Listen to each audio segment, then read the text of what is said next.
Salut à tous, c'est Sève sur Atax. Au vu du succès du film Un petit truc en plus réalisé par Artus, cela m'a donné l'envie de venir à votre rencontre pour sensibiliser votre cause au sein de la structure de Montflourès à Béziers qui accompagne des personnes atteintes de handicap psychique et aussi pour sensibiliser la population, l'ensemble des personnes atteintes de ce type de handicap, mais aussi de d'autres handicaps mentaux et aussi physiques. Donc vous êtes Duchesne Bruna, infirmière coordinatrice sur le secteur de Montflourès. Pouvez-vous donc nous indiquer les différentes structures qui regroupent l'association qui s'occupe de vous et plus particulièrement du secteur de Montflourès? Oui, je peux. Donc du coup, je fais partie d'une association qui s'appelle l'APEAI Ouest Hérault. Elle a été créée en 65 et a vu le jour en 1979. Elle regroupe 12 établissements et chaque établissement a été créé en fonction des besoins des enfants de chaque parent. Donc moi, je travaille sur l'EAM,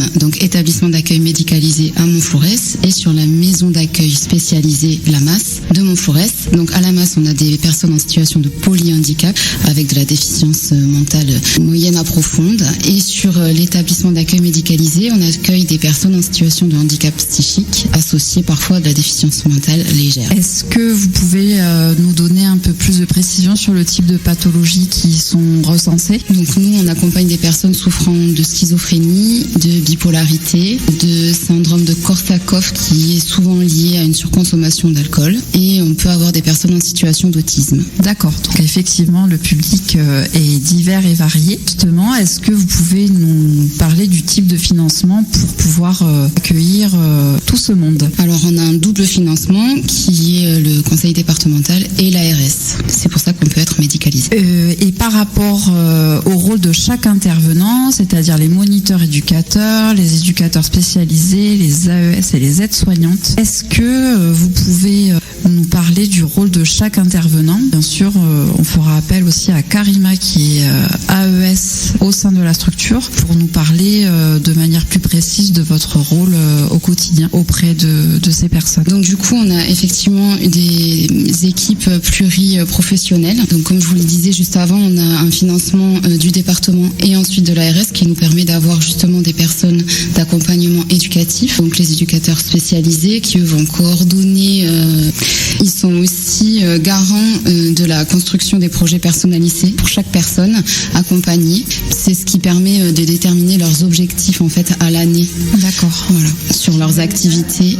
Vu que vous êtes infirmière, est-ce que vous pouvez plus nous parler du rôle des aides-soignantes et des infirmières au sein de la structure? Alors les aides-soignantes font aussi partie de l'équipe d'accompagnement, donc elles sont dans les actes de la vie quotidienne autant que les EduxP, les AMP et les monitrices éducatrices, même si elles vont avoir un autre regard puisqu'elles vont avoir l'œil médical. Donc sur les accompagnements en nursing par exemple, elles sont aussi garantes du fait que ces actes-là soient faits correctement. Et au niveau des infirmiers, donc c'est un petit peu particulier, on a une infirmière qui fait partie d'une équipe d'accompagnement, donc sur un service, et ensuite on a ce qu'on appelle le pôle médical où là on a 3 infirmiers qui interviennent, qui gèrent les suivis des résidents, que ce soit cardio, endocrino, gynéco, ils s'assurent que ce soit fait en temps et en heure. Quand il y a des nouveaux besoins, elles vont aussi le noter dans les dossiers médicaux pour qu'il y ait une trace, ce soit bien suivi.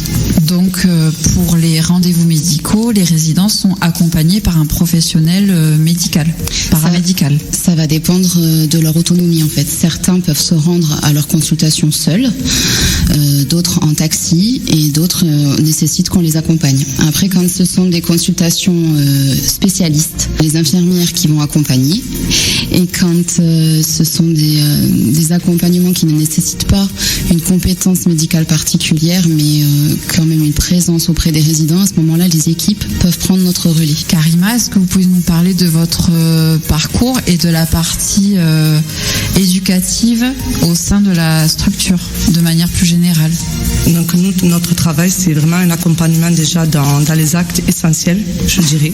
C'est-à-dire que c'est la prise des traitements, le petit déjeuner, l'hygiène, au niveau de l'hygiène, on est très dans l'observation aussi concernant nos résidents pour savoir s'ils vont bien, leur état d'esprit. On est vraiment, par rapport à mon équipe, on est assez complémentaires dans le sens où on a tous des regards différents. C'est ce qui fait aussi la beauté de notre travail. On apporte du plus. Quand je dis du plus, c'est que les résidents ne sont jamais seuls.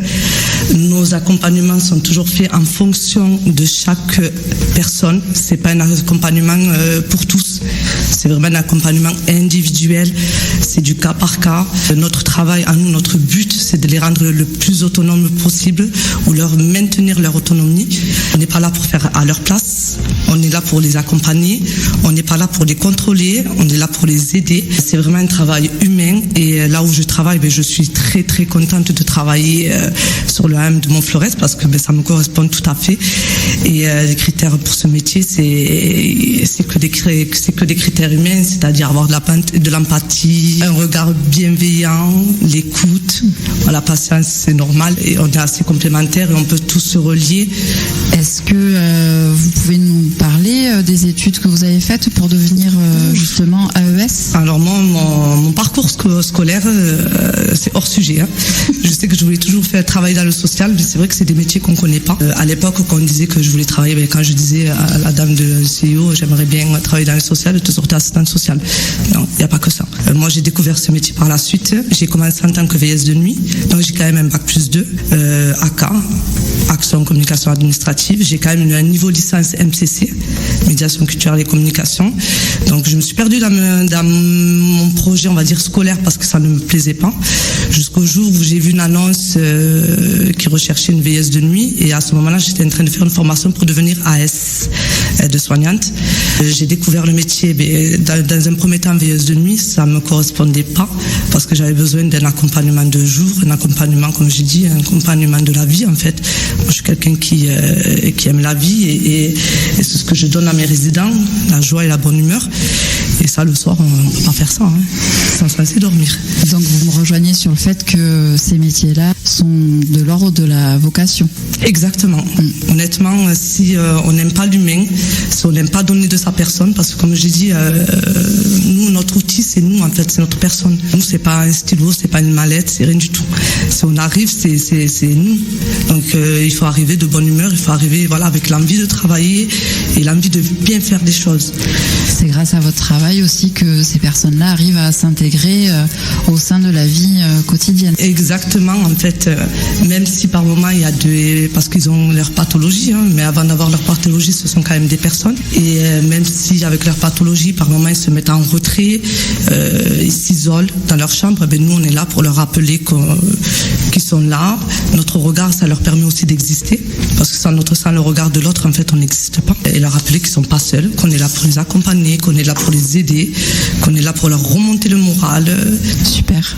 Merci pour vos réponses. Et vous pouvez me parler du rôle des intervenants extérieurs tels que les kinésithérapeutes, les ostéopathes.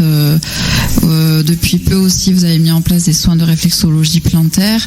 Est-ce qu'il y a d'autres soins de support que vous avez pu mettre en place au sein même de la structure? Et est-ce que justement, vous pouvez nous parler des bienfaits du rôle de ces intervenants-là sur les résidents? Oui, alors effectivement, on a mis en place des intervenants extérieurs. Donc on a les kinés avec les cabinets de Colombier et Nissan qui peuvent intervenir sur notre établissement. On a un ostéo qui vient de Montpellier avec qui on a une convention et que l'établissement finance pour une intervention par mois, sauf l'été, puisque du coup il faut bien qu'il y ait des vacances aussi quand même. Du coup on a une réflexologue également qui vient et qui est financée par l'établissement pour permettre aux résidents d'avoir ce type de soins. On a aussi une pédicure qui vient une fois tous les 2 mois. Alors elle par contre elle se fait rembourser par la Sécu en fonction des soins nécessaires et des pathologies associées, puisque après ils n'ont pas que la pathologie psy, hein, malheureusement. Ils ont aussi, ils peuvent aussi souffrir de diabète, d'hypertension.